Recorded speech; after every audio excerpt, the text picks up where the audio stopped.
I recently moved out, leaving behind the place I once called home. My mother-in-law cheerfully remarked over the phone, "It must be tough not having a home." I barely whispered a response. As she wished me well in my new residence, I simply replied, "Thank you, and please stay away from my home, especially since you're getting a divorce." After that, she ended the call. I found myself at the airport, not with anger, but with a sense of relief and victory, feeling lighter as I made my way back to my own space. My name is Alice. My husband Arthur and I had to endure a long-distance relationship shortly after our wedding because of his job overseas. Having been together for 6 years before marriage, our trust was deep-rooted, which comforted me during his absence. I wasn't worried about fidelity. I just wanted him to stay safe. Our lives were generally peaceful, though loneliness crept in at times. However, the situation took a stressful turn when my mother-in-law decided to move into our house during Arthur's stint abroad. Her decision was rooted in her past trauma. She had been left by my father-in-law, who vanished after cheating on her. Fearing history might repeat itself with Arthur, she imposed herself in our home to monitor me, proclaiming, "I'll keep an eye on you, Alice, to make sure you don't stray." Her presence became an oppressive shadow in my daily life, pushing me to desperation. I reached out to Arthur for support, and although he repeatedly asked his mother to leave, she resisted. "Arthur trusts you too much, Alice. You'll end up cheating," she would accuse baselessly, making my days unbearable. No matter what I did, her suspicions and scrutiny never waned. She suspected me of infidelity, refusing even to cook dinner. She would use food from the fridge for her meals, never leaving anything for me, and she never bought groceries herself, always using what I purchased. This left me with nothing when I returned home. I voiced my complaints, but my mother-in-law seemed indifferent. "I bet you're out having dinner with your boyfriend since you're cheating," she would accuse, which deeply upset me. Even when I returned late from work and began to cook, she would create a scene. "You must be cheating if you come home at this hour, leaving your mother-in-law alone," she'd say. During my hectic work periods, when I often returned home late, she persistently accused me of being unfaithful. It stressed me to the point of feeling ill. "Please, I'm begging you, just leave. I'm not cheating. I love Arthur," I pleaded with her. Arthur, overwhelmed with work and unable to return to the U.S., did his best to persuade his mother to leave, but she only grew more obstinate. "So, you want me to leave that badly? You must be cheating," she concluded. At that point, all I could do was sigh. On my day off, I decided to meet a friend to escape the tension.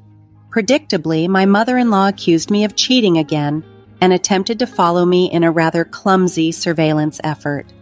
She hid behind lampposts and the brick wall of her house, trying to stay hidden. I simply ignored her antics and continued with my plans. At the cafe, as I met with my friend Sandra, who I've known since our college days, I noticed sudden flashes of light. My mother-in-law was taking pictures of us. Sandra, noticing the bizarre situation, looked perplexed and asked, "What's that?" Ready to confront the situation head-on, Sandra stood up, prepared to address her directly, asking, "Should I say something to her?" I quickly urged Sandra to remain seated. "No, please stay," I said. Sandra, sporting a pixie cut and dressed in trendy streetwear, had an androgynous charm.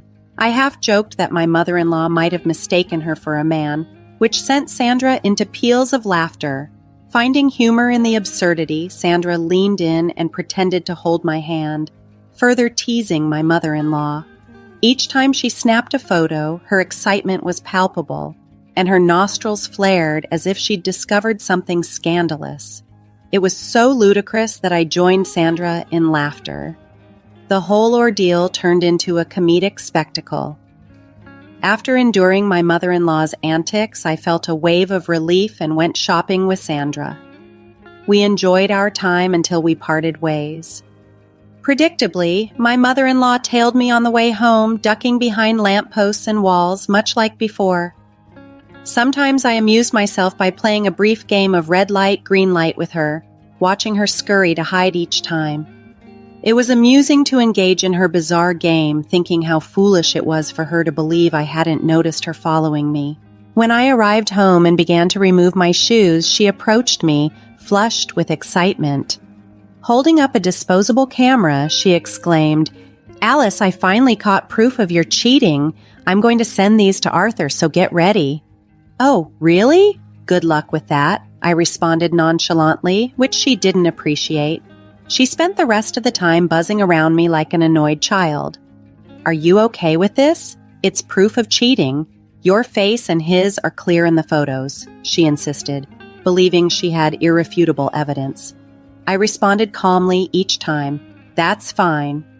While it was unfortunate that Sandra's appearance sometimes led to her being mistaken for a man, Arthur was well acquainted with her from our time before marriage.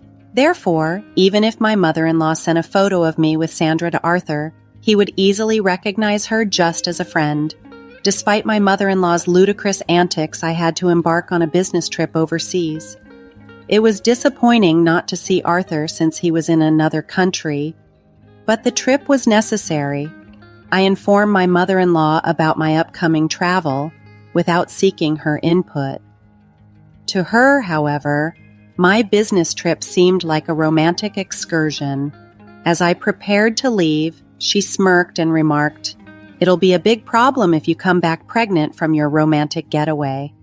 Arthur hasn't seen you in a while, so it won't be easy to pretend the baby is his."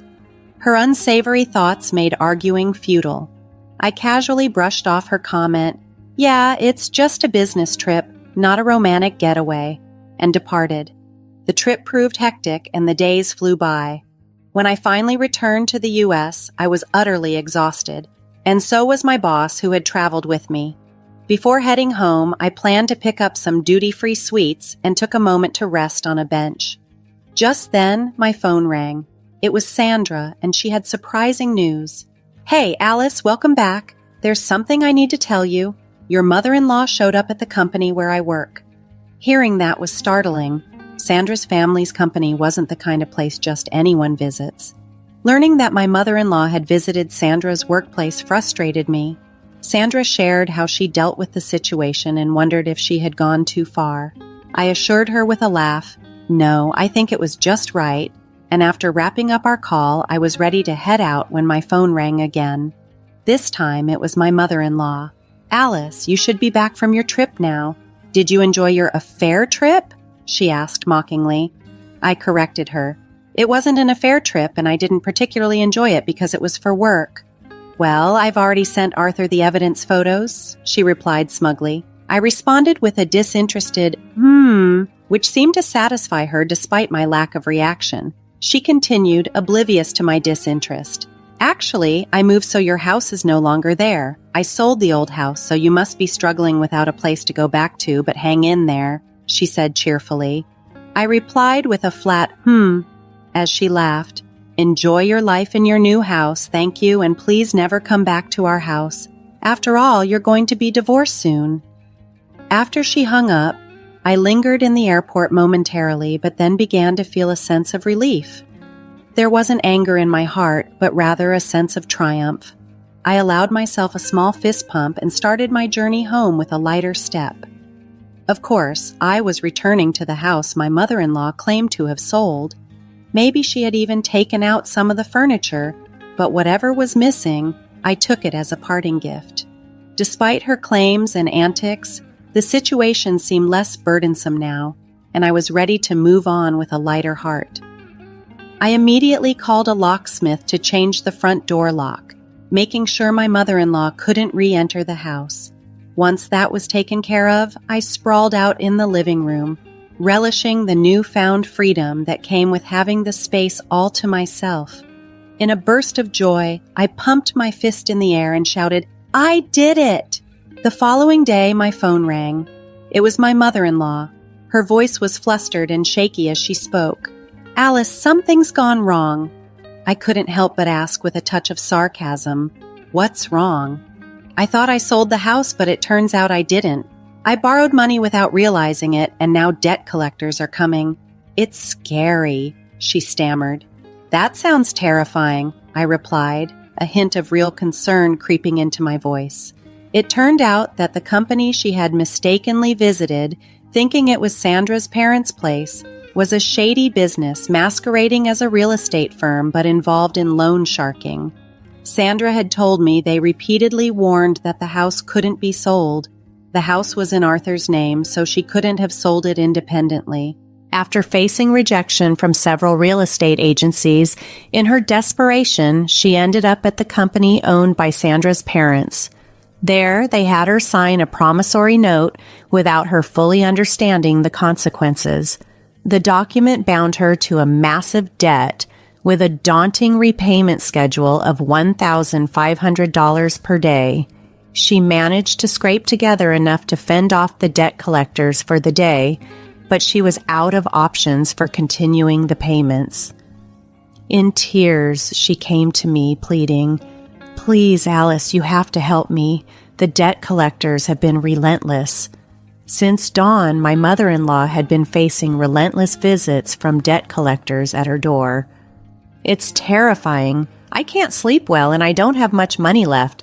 I used the borrowed money to buy a new house, so I have no savings," she lamented. Her next request took me by surprise.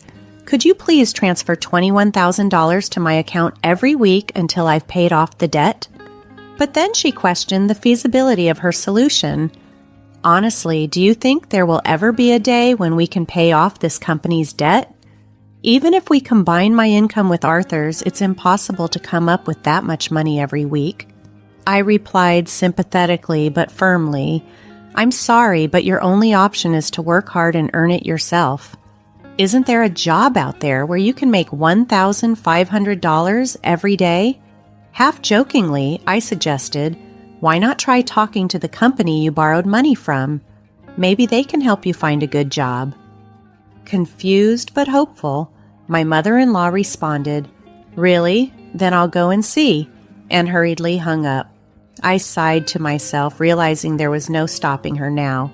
Later, Sandra informed me that my mother-in-law had indeed shown up at the company pleading, "I have no choice but to work because I have no money.